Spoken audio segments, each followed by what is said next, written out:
નમસ્કાર, બેનિફિટ બુલેટિનમાં આપનું સ્વાગત છે. હું રાજવી. તો જાણીએ આજના મહત્વના સમાચાર. અમદાવાદના જોધપુરમાંથી ઝડપાયેલા ₹40 કરોડના ડ્રગ્સ કેસમાં ગુજરાત કનેક્શન સામે આવ્યું. ડ્રગ્સ ફેક્ટરી પર દરોડા બાદ 6 પેડલરો સહિત વોન્ટેડ આરોપી ઝડપાયો. 40 કિલો લિક્વિડ એમડી કબજે. ગુજરાત રાજસ્થાનમાં રેકેટ ચાલતું હોવાનો ખુલાસો. સુરતના અમરોલી કોસાડ આવાસમાં મોડી રાત્રે પોલીસનું વિશાળ કોમ્બિંગ.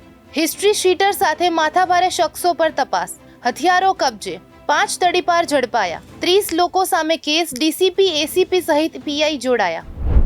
સુરતમાં આંગણવાડી બહેનોની વિવિધ માંગોને લઈ હડતાળ.